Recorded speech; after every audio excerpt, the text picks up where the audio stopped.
ನರಸಿಂಹರಾಜಪುರ ತಾಲೂಕು ಕನ್ನಡ ಸಾಹಿತ್ಯ ಸಮ್ಮೇಳನದ ಅಧ್ಯಕ್ಷತೆ ವಹಿಸಿರುವ ಅಚ್ಚ ಕನ್ನಡದ ಆರಾಧಕರಾದ ಹಿರೇಮಗಳೂರು ಕಣ್ಣನ್ ಗುರುಗಳಿಗೆ ನನ್ನ ಗೌರವ ನಮನ ಸಲ್ಲಿಸುತ್ತಾ, ವೇದಿಕೆಯನ್ನು ಅಲಂಕರಿಸಿರುವ ಮಹನೀಯರೇ ಹಾಗೂ ಸಭಿಕ ಮಹಾಶಯರೇ, ನಾವಿಂದು ಇಲ್ಲಿ 9ನೇ ತಾಲೂಕು ಕನ್ನಡ ಅಕ್ಷರ ಜಾತ್ರೆಯ ಕಾರ್ಯಕ್ರಮವನ್ನು ಆರಂಭಿಸುತ್ತಿದ್ದೇವೆ. ಜನನಿ ಮತ್ತು ಜನ್ಮಭೂಮಿ ಸ್ವರ್ಗಕ್ಕಿಂತಲೂ ಮಿಗಿಲು ಎಂದು ರಾಮಾಯಣದಲ್ಲಿ ಬರುವ ಮರ್ಯಾದಾ ಪುರುಷೋತ್ತಮ ಶ್ರೀರಾಮನ ಮಾತು ನನಗೆ ದೇಶ ಪ್ರಜ್ಞೆ, ದೇಶಭಕ್ತಿಯ ಪ್ರಶ್ನೆ ಬಂದಾಗ ಎಂದೆಂದೂ ಆದರ್ಶವಾಗಿ ಕಾಣುತ್ತದೆ. ಹೌದು, ನನಗೆ ಮಕ್ಕಳ ಗೋಷ್ಠಿಯಲ್ಲಿ ವಿಚಾರ ಮಂಡಿಸಲು ಕೊಟ್ಟಿರುವ ವಿಷಯ ನನ್ನ ದೃಷ್ಟಿಯಲ್ಲಿ ಭವಿಷ್ಯದ ಭಾರತ ಹೀಗಿರಬೇಕೆಂದು.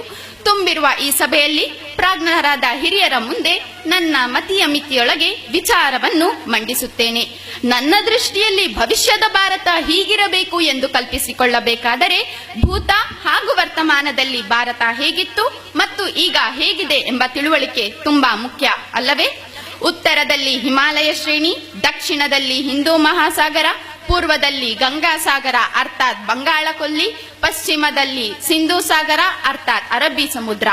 ಇವುಗಳ ನಡುವೆ ಇರುವ ಜಂಬೂ ದ್ವೀಪವೇ ನಮ್ಮ ಭಾರತ. ಇದಕ್ಕೆ ಭಾರತ ವರ್ಷ, ಭರತಖಂಡ, ಹಿಂದೂಸ್ತಾನ ಹಾಗೂ ಆಧುನಿಕವಾಗಿ ಇಂಡಿಯಾ ಎಂಬ ಹೆಸರುಗಳಿವೆ. ಹಿಂದಿನ ಕಾಲದಲ್ಲಿ ಇಡೀ ವಿಶ್ವಕ್ಕೆ ಆಚಾರದಿಂದಲೇ ಆದರ್ಶ ಬೋಧಿಸುವ ವಿಶ್ವಗುರುವಾಗಿ ಉಚ್ಚ ಸಂಸ್ಕೃತಿ, ಕಲೆ, ಧರ್ಮದ ನಾಡಾಗಿತ್ತು, ಅಪಾರ ಸಂಪತ್ತಿನ ಬೀಡಾಗಿತ್ತು. ವಿದೇಶಿ ಆಕ್ರಮಣಕಾರರ ನಿರಂತರ ದಾಳಿಗಳ ನಡುವೆಯೂ ತನ್ನ ತನವನ್ನು ಬಿಟ್ಟುಕೊಡದೆ ಅಸ್ತಿತ್ವವನ್ನು ಕಾಪಾಡಿಕೊಂಡೇ ಬಂತು.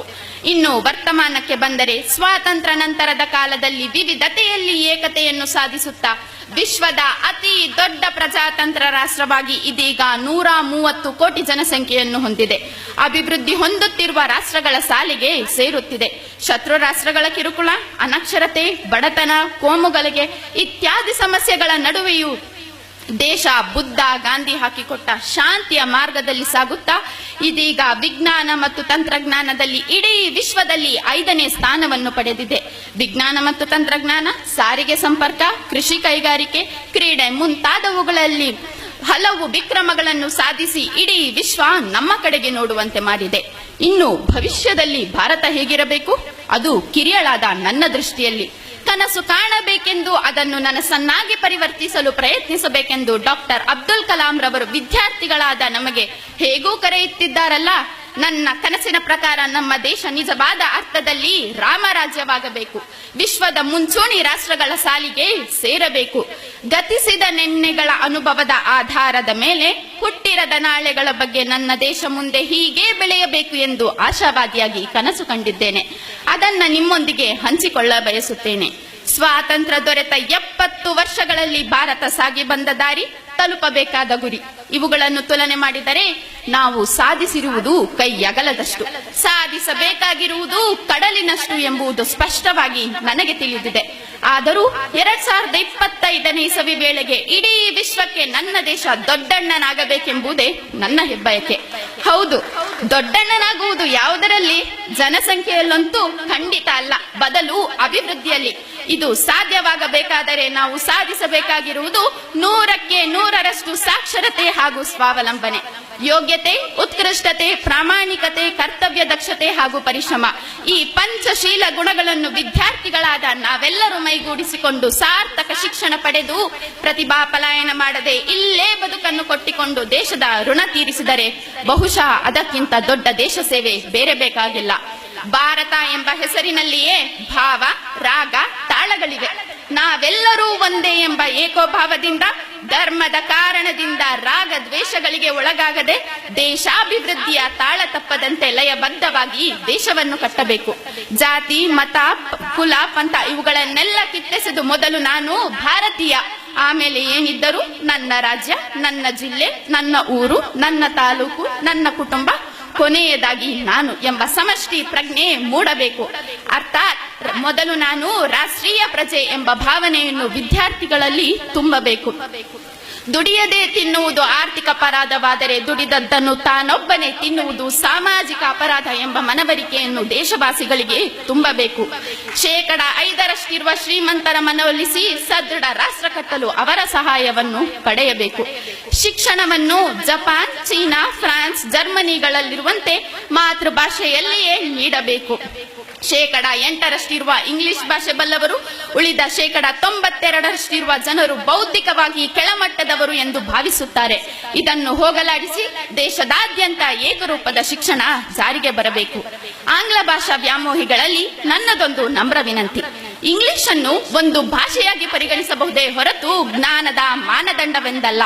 ಪರೀಕ್ಷೆಗೋಸ್ಕರ ಅಂಕ, ಉದ್ಯೋಗಕ್ಕೋಸ್ಕರ ಶಿಕ್ಷಣ ಎಂಬ ಮನವರಿಕೆಯನ್ನು ಹೋಗಲಾಡಿಸಿ ವಿದ್ಯಾರ್ಥಿಗಳಲ್ಲಿ ಇಂಟೆಲಿಜೆಂಟ್ ಕೋಶನ್ ಜೊತೆಗೆ ಎಮೋಷನಲ್ ಕೋಶನ್ ಬೆಳೆಸುವ ಶೈಕ್ಷಣಿಕ ಪದ್ಧತಿ ಜಾರಿಗೆ ಬರಬೇಕು.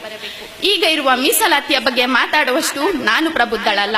ಆದರೂ ನನ್ನ ತಿಳುವಳಿಕೆ ಪ್ರಕಾರ ಜಾತಿ ಆಧಾರಿತ ಮೀಸಲಾತಿಯ ಜೊತೆಗೆ ಪ್ರತಿಭೆ ಹಾಗೂ ಆರ್ಥಿಕ ಸ್ಥಿತಿಗತಿ ಆಧಾರಿತ ಮೀಸಲಾತಿಯು ಬಂದರೆ ಬಹುಶಃ ಪ್ರತಿಭಾ ಪಲಾಯನ ನಿಲ್ಲಬಹುದು. ಜನಸಂಖ್ಯಾ ಸ್ಫೋಟವನ್ನು ನಾವು ತಡೆಗಟ್ಟಲೇಬೇಕು.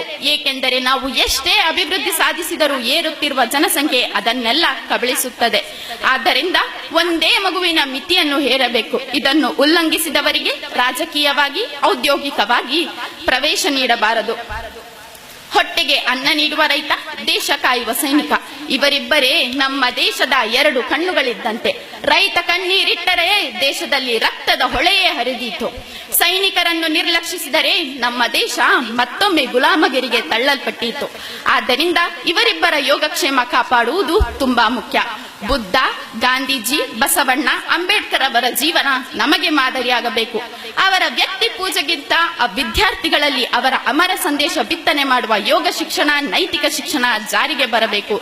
ಮಹಾತ್ಮರ ಕಲ್ಲಿನ ಮೂರ್ತಿಗಿಂತ ಅವರ ಜೀವನವೇ ನಮಗೆ ಸ್ಫೂರ್ತಿಯಾಗಬೇಕು. ಜಪಾನಿಯರು, ಜರ್ಮನ್ನರು ದೇಶದಲ್ಲಿ ತಲೆ ಎತ್ತಿ ನಿಂತಿರುವುದೇ ಪರಿಶ್ರಮದ ಪವಾಡದಿಂದ. ಕೆಲಸ ಮಾಡುವ ಸಂಸ್ಕೃತಿ ದೇಶದ ಬಹುದೊಡ್ಡ ಬಂಡವಾಳ. ಆಗ ಜನಸಂಖ್ಯೆ ಕೂಡ ಹೊರೆಯಾಗುವುದಿಲ್ಲ. ಇದಕ್ಕೆ ಚೀನಾವೇ ಉದಾಹರಣೆ. ಆದ್ದರಿಂದ ಮಹಾಪುರುಷರ ಜಯಂತಿಗಳಿಗೆ ಅನಗತ್ಯವಾಗಿ ಸರ್ಕಾರಿ ರಜೆ ರದ್ದು ಮಾಡಿ ಆ ದಿನ ಅವರ ನೆನಪಿನಲ್ಲಿ 2 ತಾಸು ಹೊತ್ತು ಹೆಚ್ಚ ಕೆಲಸ ಮಾಡಿದರೆ ನಾವು ಅವರಿಗೆ ಗೌರವ ಸಲ್ಲಿಸುವುದನ್ನು ನಾನು ಬಯಸುತ್ತೇನೆ. ಮಹಿಳೆಯರನ್ನು ಹೇಗೆ ನಡೆಸಿಕೊಳ್ಳಬೇಕೆಂದು ಸ್ವಾಮಿ ವಿವೇಕಾನಂದರು. ಆದರೆ ನಾವು ಇವಾಗ ಇಂದಿನ ಪರಿಸ್ಥಿತಿ ನೋಡಿದರೆ ತಲೆ ತಗ್ಗಿಸುವಂತಾಗುತ್ತದೆ. ಮಹಿಳಾ ದೌರ್ಜನ್ಯ, ಅತ್ಯಾಚಾರ ಮುಂತಾದವುಗಳಿಗೆ ಕಠಿಣ ಕಾನೂನು ತಂದು ಅಪರಾಧಿಗಳಿಗೆ ಶೀಘ್ರ ಶಿಕ್ಷೆಯಾಗುವ ಕ್ರಮ ಬರಬೇಕು. ಅಮೆರಿಕಾದ ವೈದ್ಯರಲ್ಲಿ 38%, ನಾಸಾ ವಿಜ್ಞಾನಿಗಳಲ್ಲಿ 36%, ಮೈಕ್ರೋಸಾಫ್ಟ್ನಲ್ಲಿ 34% ಹಾಗೂ IBMನಲ್ಲಿ 28% ಜನ ಭಾರತೀಯರು ಇದ್ದಾರಂತೆ. ಈ ಅಂಕಿಅಂಶ ಹೇಳುವಾಗ ಹೆಮ್ಮೆಯೂ ಆಗುತ್ತದೆ, ನೋವು ಆಗುತ್ತದೆ. ಹೆಮ್ಮೆ ಏಕೆಂದರೆ ಭಾರತೀಯ ಪ್ರತಿಭೆಗಳಿಗೆ ಎಲ್ಲೆಡೆಯೂ ಬೆಲೆ ಇದೆಯಲ್ಲ. ನೋವು ಏಕೆಂದರೆ ಅವರ ಸೇವೆ ನಮ್ಮ ದೇಶಕ್ಕೆ ದಕ್ಕುವುದಿಲ್ಲ. ಭವಿಷ್ಯದಲ್ಲಿ ಹೀಗಾಗಬಾರದು. ಭಾರತೀಯ ಪ್ರತಿಭೆಗಳಿಗೆ ಇಲ್ಲೇ ಅವಕಾಶ ದೊರೆಯಬೇಕು. ದೇಶದ ಅರ್ಧಕ್ಕಿಂತಲೂ ಹೆಚ್ಚು ಸಂಪತ್ತು 5% ಇರುವ ಶ್ರೀಮಂತರಲ್ಲಿ ಸೇರಿದೆ. ತೆರಿಗೆ ವಂಚನೆ ನಮ್ಮ ದೇಶದಲ್ಲಿ ಸಾಮಾನ್ಯ. ಹೀಗಿದ್ದರೆ ದೇಶ ಉದ್ಧಾರ ಹೇಗೆ ಆಗುತ್ತದೆ? ಇವರನ್ನು ಮಟ್ಟ ಹಾಕುವ ಕಾನೂನು ಜಾರಿಗೆ ಬರಬೇಕು. ಯಾರೇ ಆಗಲಿ ತಮ್ಮ ಆದಾಯಕ್ಕೆ ತಕ್ಕಂತೆ ತೆರಿಗೆ ಪಾವತಿಸುವ ಕ್ರಮವನ್ನು ನಿರ್ದಾಕ್ಷಿಣ್ಯವಾಗಿ ಜಾರಿಗೆ ತರಬೇಕು. ಒಂದು ಕಾಲದಲ್ಲಿ ಗುಂಡು ಪಿನ್ನು ಬ್ಲೇಡ್ ಅನ್ನು ಆಮದು ಮಾಡಿಕೊಳ್ಳುತ್ತಿದ್ದ ನಮ್ಮ ರಾಷ್ಟ್ರ ಇದೀಗ ಉಕ್ಕು ಉದ್ಯಮದಲ್ಲಿ 2ನೇ ಸ್ಥಾನದಲ್ಲಿದೆ. ಗೋಧಿ, ಸಕ್ಕರೆ, ಹಾಲು, ಸೈಕಲ್ ಉತ್ಪನ್ನಗಳಲ್ಲಿ 1ನೇ ಸ್ಥಾನದಲ್ಲಿ